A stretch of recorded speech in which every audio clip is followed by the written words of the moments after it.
Bismillahirrahmanirrahim. Assalamualaikum warahmatullahi wabarakatuh. Selamat pagi adik-adik. Baik, ketemu dengan saya lagi, Dr. Hewan Sri Wahyuni. Pada kesempatan kali ini, kita akan saya akan membahas dua materi tentang, yang pertama itu tentang kematian prenatal, perinatal, dan neonatal pada ternak. Dan setelah ini akan dilanjutkan dengan pembahasan kegagalan pada inseminasi buatan. Jadi langsung saja. Nah, yang pertama itu ada yang disebut dengan kematian prenatal pada ternak. Jadi semua ternak bisa mengalami kematian prenatal, perinatal, dan neonatal pada ternak, dan juga manusia. Banyak kasus yang terjadi pada ternak, hewan, maupun manusia. Kematian prenatal pada ternak ini biasa disebut dengan stillbirth. Stillbirth itu artinya ternak itu mati sebelum dilahirkan. Jadi atau dia lahir dalam keadaan mati. Nah, kematian prenatal ini sering terjadi pada hewan kesayangan dan sering juga terjadi pada ruminansia besar dan ruminansia kecil. Ruminansia besar diantaranya sapi, kuda, ruminansia kecil diantaranya kambing, domba, babi. Nah, kejadian kematian prenatal atau stillbirth ini berdasarkan penelitian itu sebesar 1,7 sampai 29,6%. Nah, dan untuk kejadian di mana ternak tersebut jauh sebelum lahir sudah mati, kemudian dia keluar, fetus tersebut keluar atau lahir dalam keadaan sudah membusuk, itu jumlah yang terjadi di lapangan itu sebesar 7,1%. Nah, kemudian ada juga yang waktu kematiannya itu selama 24 jam sebelum partus atau sebelum dilahirkan. Jadi dia sudah mati selama 1 hari di dalam kandungan induk. Itu sebesar 40,9%. Kemudian juga mati saat partus atau mati saat kelahiran. Itu sebesar 34,5%. Dan juga ada yang mati di jam-jam setelah partus, atau mungkin dia sudah dilahirkan dan cuma bertahan selama 1 jam atau kurang dari 1 jam, itu di lapangan terjadi sekitar 6,3%. Jadi di lapangan itu banyak kejadian stillbirth atau kematian prenatal ya, dimana di sini berdasarkan penelitian dikatakan persentasenya itu yang sangat besar itu adalah jauh sebelum lahir dan sudah dilahirkan dalam keadaan membusuk, 7,1%. Ini dulu saya pernah menemukan kasus seperti ini. Jadi di mana si induk tersebut itu sudah waktunya untuk melahirkan, dan terlihat sekali bahwa si induk ini gelisah dan kelihatan sekali bahwa induk ini sakit perut. Nah, itu disebabkan karena si fetus yang ada di dalam uterusnya itu sudah dalam keadaan mati dan juga membusuk. Artinya membusuk sudah dipenuhi oleh bakteri. Nah, itu sebesar 7,1%, yakni yang paling tinggi.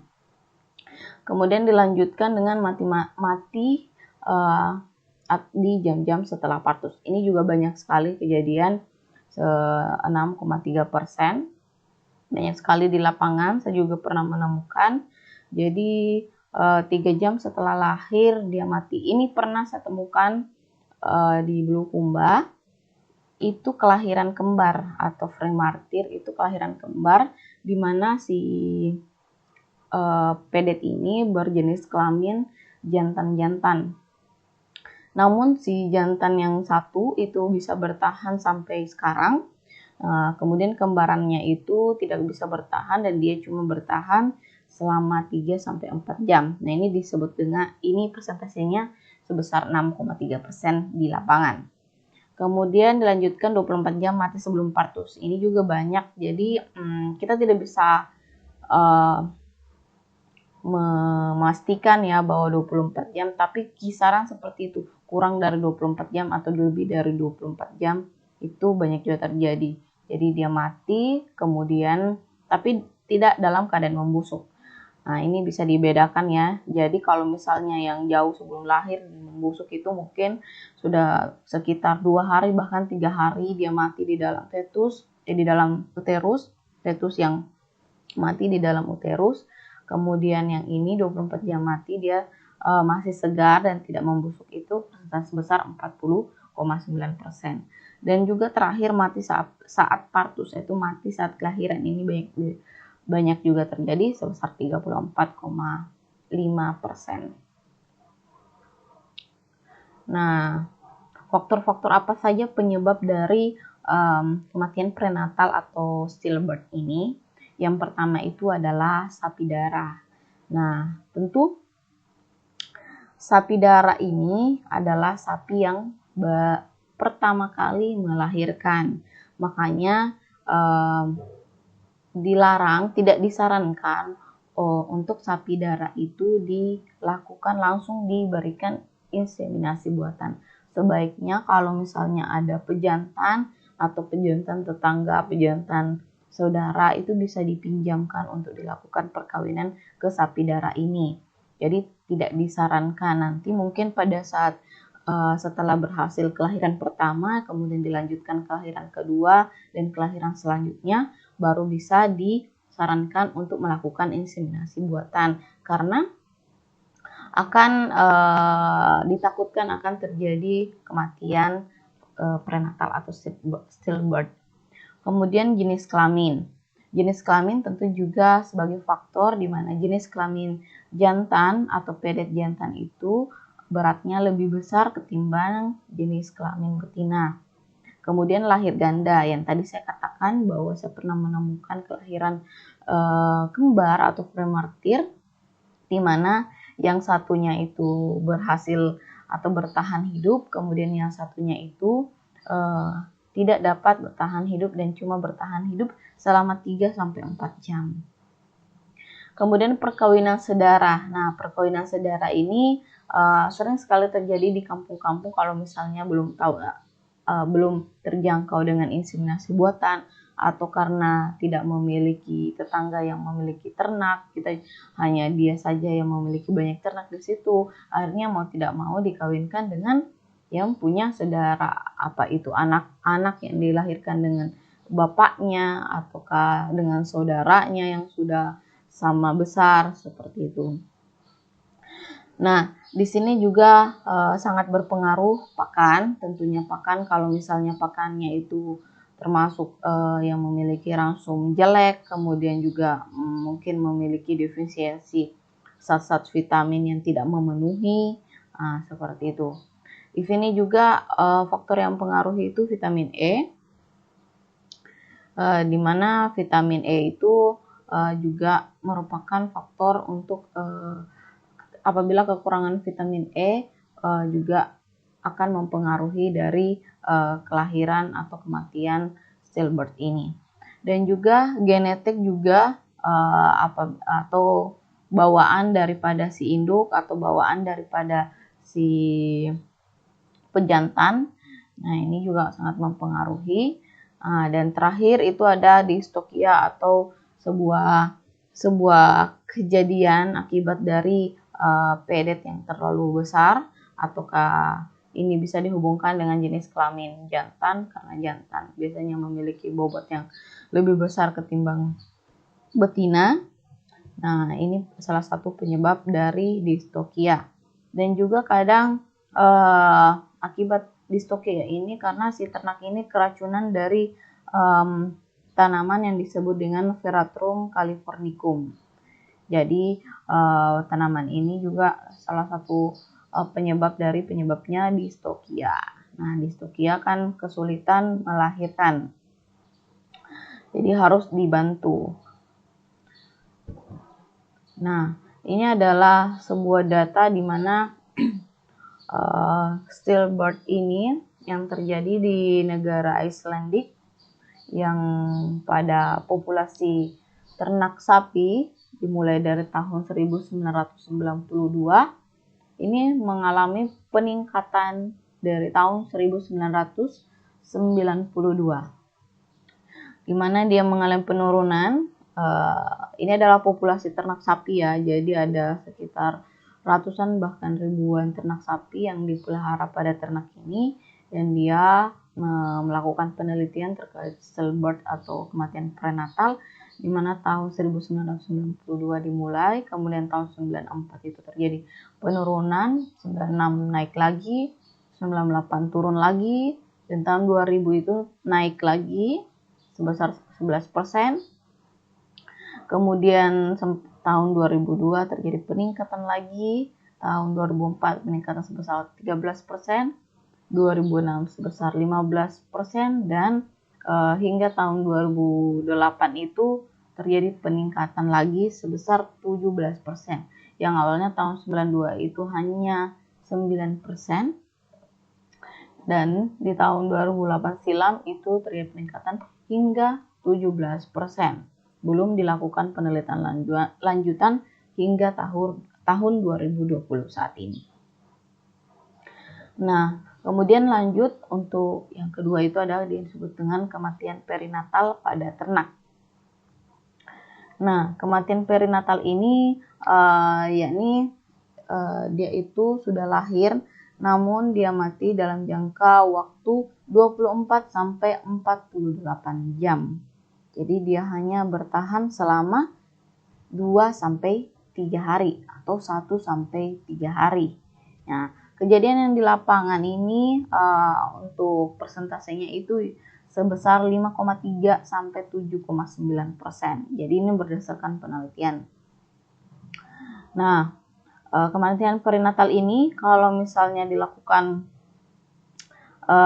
ada kejadian seperti ini, baiknya dilakukan penelitian ataukah diambil sampelnya berupa sampel darah, kemudian jeroannya atau isi abu masalnya, kemudian jaringan juga dari plasenta, hati, paru-paru, limpa, jantung, tiroid, dan seluruh otak dikumpulkan dari kematian perinatal ini. Nah, dan juga ini berdasarkan penelitian yang telah diambil sampel tersebut, jadi ini dikatakan setiap pedet sebagai premartum itu atau yang berwarna hemoglobin, kemudian ototnya lembek, kekurangan pembukaan darah di arteri umbilikalis dan atelektasis. Kemudian ada juga yang disebut dengan intrapartum, di mana dia tidak ada pewarnaan hemoglobin, tidak ada bekuan darah di arteri pusar, dan tidak ada susu abu masumnya. Dan kejadian postpartum itu tidak ada kekurangan hemoglobin, bekuan darah di arteri umbilikalis parsial, dan inflasi paru lengkap. Jadi berdasarkan dari pengambilan sampel ini dilakukan penelitian dan didapatkan hasil di mana ada tiga kategori ya berdasarkan kematian perinatal ini. Ada yang disebut pedet dengan kematian prepartum, ada yang disebut dengan pedet dengan kematian intrapartum, dan ada juga kematian pedet yang disebut dengan postpartum berdasarkan dari pengambilan sampel setelah dilakukan penelitian. Nah, jadi hasil dan sampel ini dilakukan penelitian di laboratorium, kemudian penelitiannya itu dilakukan penelitian kultur dan di bawah mikroskop tentunya, dan diidentifikasi bakteri yang ada di dalam cairan abu masal dan plasenta. Nah, untuk pedet yang lahir mati, yaitu bisa yang kematian stillbirth atau kematian prenatal yang tadi, atau juga bisa mengambil organ hati dan paru untuk kematian neonatal. Jadi kematian neonatal itu nanti saya jelaskan di akhir. Nah, jadi berdasarkan dari hasil penelitian ini bisa dilakukan uji bakteri ya, di mana bakteri yang menjadi salah satu penyebab dari kematian perinatal ini ada banyak, ya, di mana ada Salmonella, kemudian Campylobacter, kemudian bisa juga dilakukan pengujian kultur Brucella abortus ya. Nah, dan juga bisa dilakukan penelitian kultur jamur. Nah, dan juga bisa dilakukan penelitian kekurangan seng sulfat uji serum PEDET jika berusia kematian itu 24 jam atau 1 hari. Nah, untuk penyebab dari kematian perinatal ini banyak yang mengatakan atau penelitian itu diserang penyakit BVDV atau diare ganas, leptospira, dan virus herpes sapi. Nah, jadi dari penelitian juga mengatakan dari 1.101 anak atau pedet sapi yang lahir, di mana diantaranya 43 pedet yang lahir mati. Jadi dari 1.101 ya, 43 diantaranya itu lahir mati yang sebesar dengan 3,9%. Dan juga dari 1.058 pedet sapi lahir hidup, 13 pedet mati pada saat neonatal. Yaitu dari umur 0 sampai 48 jam. Jadi dari lahir sampai 1 sampai 2 hari. Yaitu sebesar 1,2%. Nah, insiden kerugian perinatal secara keseluruhan tentunya menyebabkan cukup tinggi ya, sebesar 5,1%. Nah, faktor-faktor penyebab itu bisa disebabkan yang pertama pengaruh lingkungan dan pakan tentunya. Nah, pengaruh lingkungan ini bisa disebabkan karena cuaca yang buruk pada saat kelahiran ya, pada saat si induk sudah siap lahir, kemudian terjadinya hujan deras, cuaca yang buruk, kemudian angin kencang, itu kan juga mempengaruhi dari si induk ini, kesiapan kelahiran dari si induk ini tentunya akan menyebabkan kematian perinatal, di mana kematian ini bisa berlangsung 1 sampai 2 bahkan 3 hari. Nah, dan kematian perinatal ini disebabkan karena si pedet itu tidak mampu menyesuaikan suhu yang ada di dalam uterus atau di dalam kandungan induknya. Kemudian setelah dia keluar, suhunya berbeda dan dia tidak mampu untuk menyesuaikan atau dia tidak mampu bertahan dengan suhu yang ada di lingkungan luar. Itu yang menyebabkan dia mati kurang dari 1 sampai 3 hari. Kemudian juga pakan. Pakan juga mempengaruhi daripada kematian perinatal ini, di mana pakan yang memiliki ransum jelek atau tidak memiliki kandungan zat-zat vitamin yang mendukung. Yang kedua tentu distokia. Nah, distokia ini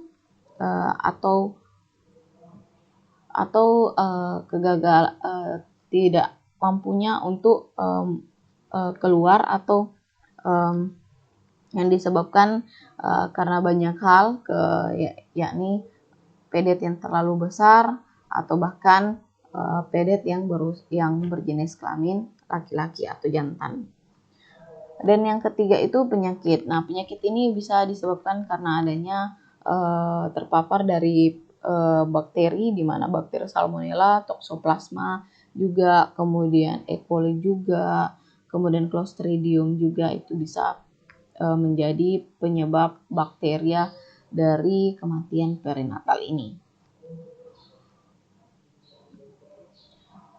Nah, ini ada gambar yang saya pernah dapatkan di Bulukumba, rekan kerja di Bulukumba.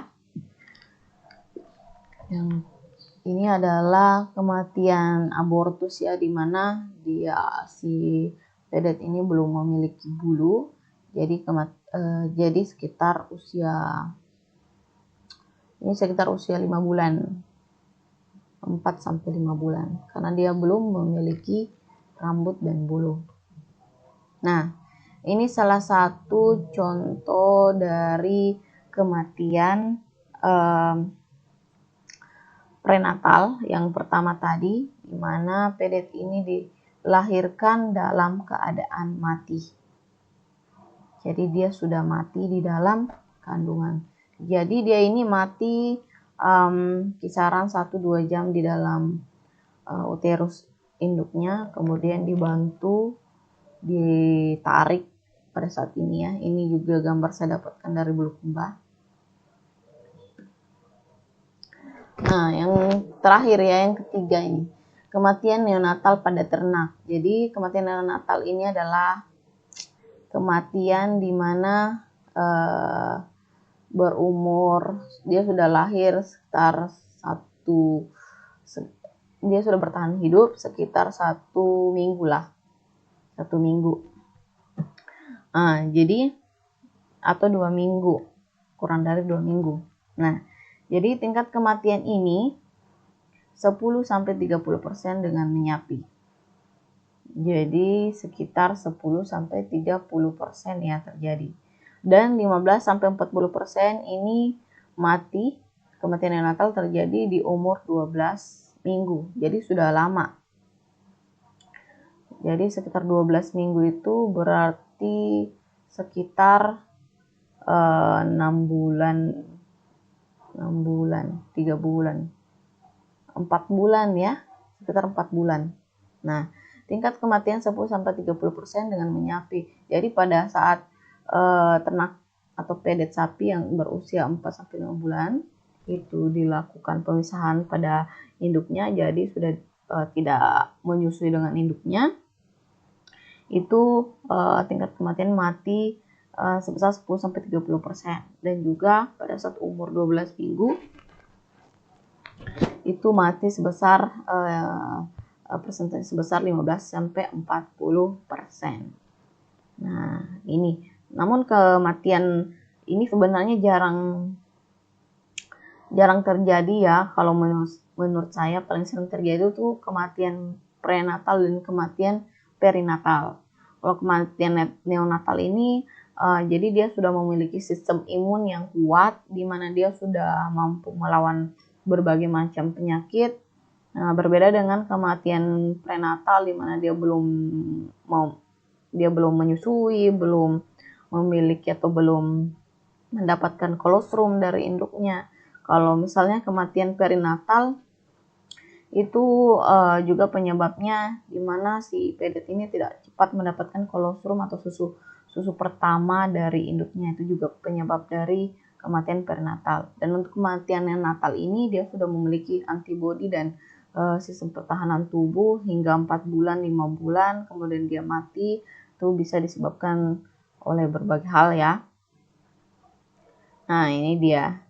Jadi salah satu gejala klinis kematian neonatal ini, di mana tentunya berat badannya itu turun sekali drastis dan terjadi hipotermia persisten dan melambatnya jantung dan respirasi. Jadi jantung, pernafasan dan jantungnya itu melambat, kemudian terjadinya spastisitas dan flexor postural dominasi, di mana postur pedetnya itu tidak normal.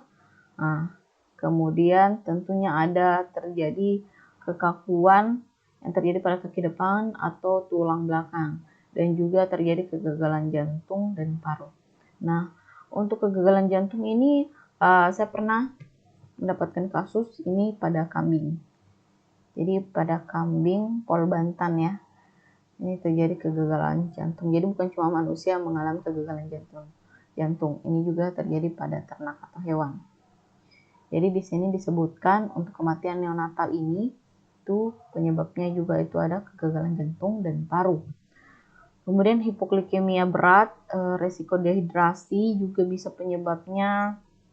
Resiko hipoglikemia, denimaturasi imunologi itu bisa juga penyebabnya. Nah, ini dia. Jadi faktor-faktor yang umum penyebab dari terjadi penyebab dari kematian neonatal ini yang pertama itu cacat kongenital atau cacat bawaan ya, dimana cacat kongenital itu salah satu contohnya itu ada yang saya sebutkan tadi, spastisitas dan flexor postural dominasi, di mana postur pedetnya itu abnormal, kemudian terjadi kekakuan atau hiperekstensi pada kaki depan dan tulang belakang, dan juga kegagalan jantung. Itu bisa juga penyakit bawaan daripada si induk, dan juga hipoglikemia juga bisa penyebab dari penyakit bawaan dari si induk.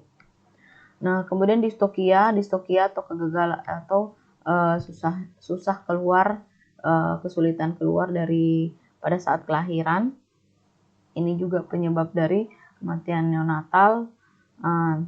Kemudian akibat dari distokia ini dia mungkin bisa bertahan hidup mungkin sekitar 1 bulan, 2 bulan, tapi itu tidak akan memudahkan dia untuk lahir atau bertahan selamanya. Jadi untuk kelahiran dari distokia ini juga, kalau kalian menemukan kelahiran distokia atau kelahiran di mana sulit untuk keluar ya, mesti dibantu, ditarik dan lain sebagainya, itu mesti dilakukan perawatan sebaik-baiknya, karena tentu akan menyebabkan trauma pada si pedet itu.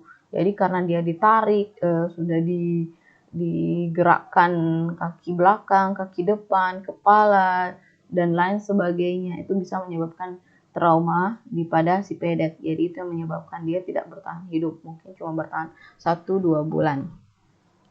Kemudian itu perilaku induk, di mana perilaku induk ini juga salah satu penyebab kematian neonatal. Yang perilaku induk itu diantaranya itu dia si induk kadang menjilati si pedetnya yang baru lahir itu terlalu berlebihan, bahkan kisaran umur sudah 1 bulan, 2 bulan dia masih sering menjilati.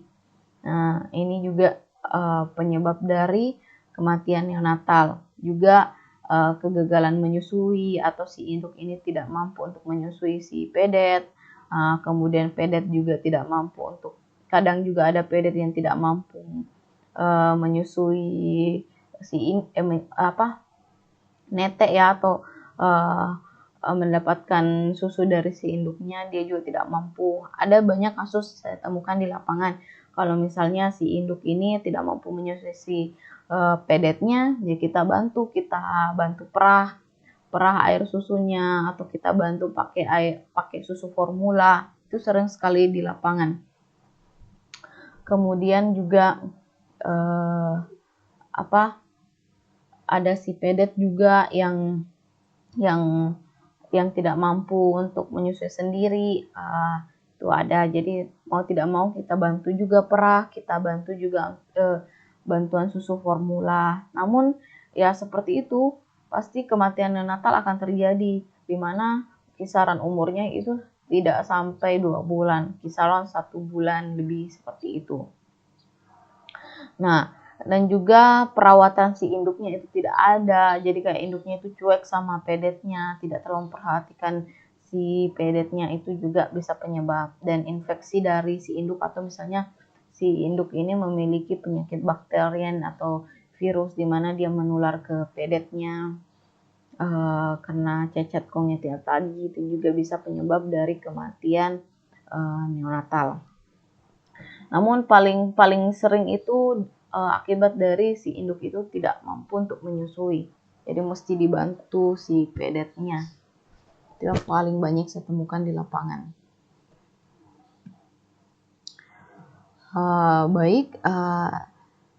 Ini dia untuk pemaparan materi pertama. Kemudian kita lanjut pada materi kedua.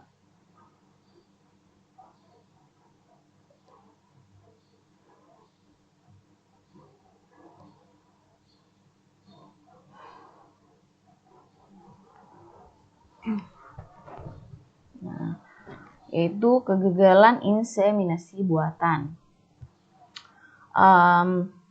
Untuk inseminasi buatan sendiri, mungkin di antara kalian semua untuk tingkat 4 ini sudah banyak mengetahui atau bahkan sudah sering melakukan inseminasi buatan di lapangan, yang sering magang di dinas mungkin tuh pasti tidak terlalu kaku terkait inseminasi buatan. Jadi banyak faktor yang menyebabkan kegagalan inseminasi buatan. Nah, sebelumnya teknologi inseminasi buatan atau IB ini merupakan salah satu teknologi reproduksi yang mampu dan telah berhasil meningkatkan perbaikan mutu genetik ternak sehingga menghasilkan anakan dengan kualitas baik dalam jumlah yang besar dengan memanfaatkan pejantan unggul. Itu berdasarkan penelitian Susialawati tahun 2011. Nah, ini dia. Jadi faktor-faktor yang berpengaruh pada pelaksanaan IB. Jadi tentu ada banyak ya. Yang pertama itu ada manajemen pemeliharaan, yang kedua pekerjaan sampingan, ketiga pekerjaan pokok, empat pengalaman beternak, birahi sapi, deteksi dalam hal ini, kemudian pelaksanaan inseminasi buatan. Faktor pertama yang berpengaruh pada pelaksanaan IB itu adalah manajemen pemeliharaan. Jadi ini kembali kepada peternaknya. Apabila manajemen pemeliharaannya baik, bagus, dan terpelihara, dimulai dari perkandangan, kebersihan kandang, kemudian pakan juga, pemeliharaan pakan, kandungan pakan yang bagus, rangsum yang bagus, nutrisi yang bagus, dan dia juga memperhatikan kesehatan ternaknya, itu merupakan semua liputan dari manajemen pemeliharaan. Ini sangat mempengaruhi dari keberhasilan pelaksanaan IB tentunya. Kemudian juga ini bisa kita ketahui pekerjaan sampingan. Nah, kita mesti ketahui pekerjaan sampingan pemeliharaan ternak sapi ini merupakan pekerjaan sampingan atau pekerjaan pokok. Jadi kan kalau misalnya di daerah Bone itu sendiri banyak yang pekerjaan pokoknya itu adalah beternak dan bertani. Kalau misalnya kayak di Goa, di Makassar mungkin pekerjaan peternak itu sebagai pekerjaan sampingan ya, karena ada pekerjaan pokok yang lainnya. Kalau kayak misalnya di Bone ini, apalagi di daerah Bakunge ini kan termasuk desa, jadi tentunya pekerjaan pokok mereka itu adalah beternak dan bertani. Makanya tidak salah mengatakan bahwa ternak sapi yang paling banyak itu di daerah Sulawesi Selatan itu adalah Kabupaten Bone. Kemudian pengalaman beternak. Nah, pengalaman beternak ini kalau misalnya sudah lebih dari 10 tahun, tentunya sudah sangat mumpuni ya, sudah dikatakanlah sudah pandai dalam hal manajemen pemeliharaan, dan tentunya juga pekerjaan pokoknya merupakan beternak. Kemudian dia juga nantinya akan mampu atau sudah pintar lah dalam hal melakukan deteksi birahi sapi. Jadi dia tahu kapan ternaknya birahi, kapan ternaknya selesai birahi, kapan lagi ternaknya birahi, dia sudah tahu. Dan dia juga sudah sering melakukan inseminasi buatan jika pengalaman beternaknya itu sekitar 10 tahun lebih. Jadi kemudian pelaksanaan inseminasi buatan itu tergantung dari si peternak, apakah dia mampu melakukan deteksi birahi ataukah tidak. Nah, ini berdasarkan penelitian tahun 2017. Jadi profil peternak itu ada yang dimulai dari umur 30 sampai 40 tahun. Itu jumlah orang 21. Jadi persentasenya itu 87,5. Kemudian umur 40 sampai 50 tahun itu 8,3%, dan di atas 50 tahun itu 4,2%. Nah, untuk jenis kelamin profil peternak itu rata-rata laki-laki ya. Itu persentasenya sebesar 100%. Untuk pendidikan juga penting dalam hal ini. Itu kita melihat bahwa untuk yang tertinggi itu yaitu jatuh pada pendidikan SMA itu sebesar 50%. Untuk SMP di bawahnya dan sarjana itu paling besar 8,3%. Pengalaman beternak di sini ada yang di bawah kurang dari 5 tahun, ada yang sekitar 5 sampai 15 tahun, ada yang di atas 20 tahun. Jadi yang paling besar itu yaitu 5 sampai 15 tahun sebesar 8,3%. Nah, pekerjaan sambil ini merupakan pekerjaan pokok atau pekerjaan sambilan. Jadi pekerjaan sambilan itu banyak yang bekerja sambilan, itu persentasenya sebesar 91,7%, di samping dari pekerjaan pokok sebesar 8,3%. Nah, manajemen pemberian pakan. Ini perolehan pakan dari sawah kah, penanaman sendiri. Nah, perolehan pakan dari sawah itu besar persentasenya sebesar 58,3%. Kemudian pakan yang diberikan berasal dari pakan buatan sendiri atau konsentrat. Itu banyak yang lebih pakan buatan sendiri ya, 8,3%. Kemudian kendala yang dihadapi dengan pakan pemanfaatan limbah pertanian, 100%, ketersediaan pakan, kualitas pakan, pengetahuan pakan, semua 100%. Kemudian sistem pemberian pakan, ada yang diumbar, di sawah, diumbaran dan diberi rumput potongan. Itu lebih banyak yang atau 100% diumbarkan lalu diberikan rumput potongan. Nah, data ini diambil dari tahun 2017. Ini adalah bagian dari alur keberhasilan dengan inseminasi buatan.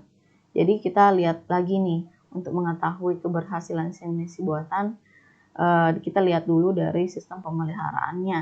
Nah, untuk sistem pemeliharaannya itu, jadi kita katakan bahwa pekerjaannya apa? Pekerjaannya itu sambilan, tidak ekonomis, tidak cari untung sebagai tabungan. Manfaatnya atau tujuan mereka dalam hal pemeliharaan ternak. Apakah itu pekerjaan sambilan, kemudian dia mencari untung atau tidak sebagai tabungan, tidak bunting, tidak apa-apa. Ini berdasarkan penelitian.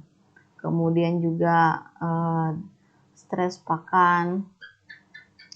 Untuk yang ini yang atas ya, keberhasilan sukses, yang di bawah keberhasilan reproduktif yang gagal. Nah, jadi ini kemudian birahi sapi, siklus normal, tanda fisik jelas, tingkah laku terdeteksi. Jadi si peternak ini sudah cerdas, pintar dalam hal melakukan deteksi birahi. Jadi dari melihat siklusnya, kemudian tanda fisiknya, kemudian tingkah lakunya, kemudian dalam hal deteksi birahi dia mampu melakukan deteksi tersebut, dan dia juga memanggil inseminator tepat waktu sesuai dengan awal dari birahi dimulai. Jadi dan juga inseminatornya itu termasuk inseminator terampil, datang tepat waktu dengan IB yang tepat, dan semennya juga merupakan semen motilitas tinggi dengan pengelolaan atau pembawaan semen yang baik, dan hasilnya adalah bunting berhasil. Nah, untuk kegagalan itu bisa disebabkan dari pemeliharaan dulu. Nah, kadang kayak gini.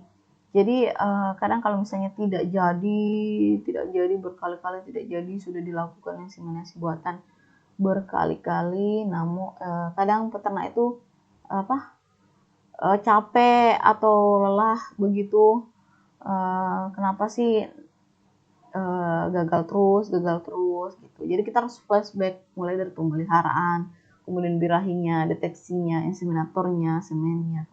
Jadi jangan langsung inseminatornya nih pasti, atau semennya nih pasti nih masalah nih, kayak gitu. Jadi kita flashback dulu dari hal manajemen pemeliharaan. Nah, kita lihat dari alur keberhasilan inseminasi yang gagal. Jadi dimulai dari pemeliharaan ya. Jadi di sini stres pakan. Jadi pakannya itu sedikit, untuk membajak jumlah sedikit, diikat. Jadi ternaknya diikat, tidak diumbar. Tidak ada interaksi. Jadi peternak dengan ternaknya itu tidak ada interaksi. Kemudian di sini dilihat siklus normal sih, tanda fisik tidak tampak, tidak terlihat, tingkah laku tidak tampak. Tidak ada siklus tidak birahi. Jadi tidak terlihat, mungkin terlewat. Jadi tetap birahi, tapi peternak tidak mengamati dengan seksama atau melewatkan. Nah, kemudian deteksi birahi tidak terdeteksi, kadang tidak tahu, tidak mau lihat, tidak bisa, tidak tahu. Interpretasi salah waktu, jadi sudah mau berakhir waktu birahinya baru dipanggil inseminatornya. Kemudian akhirnya tidak birahi dan tidak dapat di IB. Inseminatornya juga mungkin kurang terampil, terlambat datang, IB tidak tepat. Kemudian semen yang dibawa karena jarak yang dari pengambilan IB ke jaraknya misalnya 1 jam, terus termosnya itu sudah goyang kanan kiri, kemudian cairannya juga sudah habis, sisa strawnya di dalam termos sehingga menyebabkan motilitasnya semen motilitas rendah, dan terjadilah tidak bunting, atau mungkin bunting namun karena semen yang jelek itu jadi kematian embrio sebesar 5-30%. Ya seperti itu ya. Nah, ini dia komponen pelaksanaan inseminasi buatan. Jadi ini tadi saya jelaskan hampir sama dengan bagan yang pertama tadi. Jadi ini dalam hal ini yang berhasil ini bunting dalam keadaan subur. Kemudian yang di bawah yang gagal ya atau tidak berhasil itu interpretasi akhirnya itu tidak bunting, kemudian ada kematian embrio dan juga mandul. Akhirnya berkali-kali di B tidak jadi-jadi, bahkan 5 kali di B tidak jadi, udah mandul, udah jual, ganti. Nah, faktor-faktor kegagalan inseminasi buatan yang pertama itu tentu dari faktor pertama tentu terletak pada peternaknya atau faktor peternak, di mana di sini tugas kalian di sini untuk mengedukasi atau memberikan penyuluhan kepada peternak di sekeliling tempat tinggal kalian terkait inseminasi buatan yang baik dan benar. Jadi dimulai dari pengetahuan peternak itu terkait manajemen pemeliharaannya, kemudian manajemen pemeliharaan itu terbagi lagi, jadi dari pemeliharaan kandang yang baik, kebersihan yang baik, kemudian pendekatan peternak dengan ternaknya juga harus selaras, kemudian dari segi pakan yang baik, kemudian juga pemeliharaan kesehatan juga harus diperhatikan, dilihat dari mata, kuku, dan mulut, dan lain sebagainya, itu juga sangat penting. Kemudian deteksi birahi yang keliru, nah ini tentu sering terjadi di lapangan. Kalau misalnya tidak jadi mungkin ternaknya itu sudah birahi 4 jam yang lalu baru, ataukah misalnya sudah setengah hari lewat, waktu berlalu sudah lewat baru dihubungin peternak inseminatornya. Nah ini tentu menyebabkan terjadinya deteksi birahi yang keliru, sehingga inseminatornya datang, apalagi kalau inseminatornya datang terlambatnya itu karena jauh mungkin jaraknya, jadi si rumah peternak ini kisaran 1 jam dari kota misalnya. Nah si inseminatornya datang dari kota, beratnya 30 menit lah ke tempat si rumah peternak ini, tentu itu jaraknya sangat lama. Jadi itu juga salah satu faktor penyebab.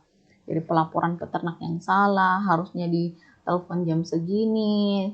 Misalnya kalau misalnya pagi mulai birahinya ya ditelepon pagi saat itu juga, tapi dibilangnya mulainya pagi Pak. Jadi si inseminator tentu mengasumsikan waktu kedatangan, berarti saya datang sore sekitar jam 4 atau jam 5 sore kayak gitu. Kalau waktu perjalanan sekitar 30 menit atau 20 menit seperti itu.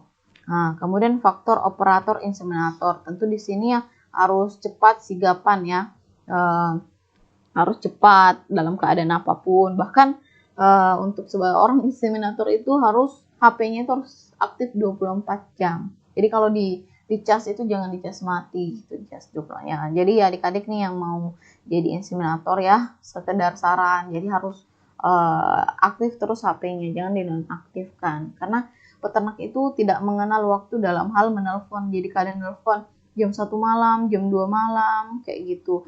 Nah, dulu waktu saya pernah di Bulukumba ditelepon itu sekitar jam 1, jam 2 malam. Kebetulan bersama ayah, karena ayah juga kerja di dinas peternakan, sebagai penyuluh peternakan di Kabupaten Bulukumba juga. Mungkin di sini ada yang orang Bulukumba. Nah, itu kenal pasti sama, untuk daerah Bulukumba ya, kenal sama ayah. Jadi di sini ditelepon jam-jam 1 malam. Kemudian telepon lagi jam 2 dengan ternak yang berbeda. Jadi ada 2 sapi ini yang mau melahirkan bersamaan dalam waktu yang bersamaan juga. Jadi jam 1 sampai jam 2 malam. Terus bangunlah ke lapangan lah, sekitar 20 menit sampai di rumahnya. Ke lapangan, ya udah kita pulang ke rumah jam 7 pagi. Seperti itu suka dukanya bekerja lapangan. Seperti itu. Jadi siap-siap. Kemudian faktor manajemen pemeliharaan ini tentu sudah saya jelaskan di awal tadi bagaimana manajemen pemeliharaan. Kemudian faktor induk sapi betina. Jadi di sini sangat berkaitan dengan manajemen pemeliharaan faktor induk sapi betinanya. Nah, ini adalah cara untuk mengetahui keberhasilan dari inseminasi buatan yang kita lakukan ya. Jadi untuk mengetahui keberhasilannya itu adalah kita tentu tahu service per konsepsinya, kemudian conception rate-nya, kemudian calving rate-nya juga kita harus ketahui. Nah, ini adalah rumus dari untuk mengetahui. Jadi kalau misalnya untuk mengetahui service per conception-nya itu jumlah sero yang digunakan, kemudian jumlah ternak bunting. Jadi kalau misalnya berapa 100 ternak yang dilakukan IB dalam satu hari itu, ya dijumlahin saja. Kemudian untuk mengetahui conception rate itu jumlah ternak bunting, kemudian dibagi jumlah ternak diestimasi kali 100%.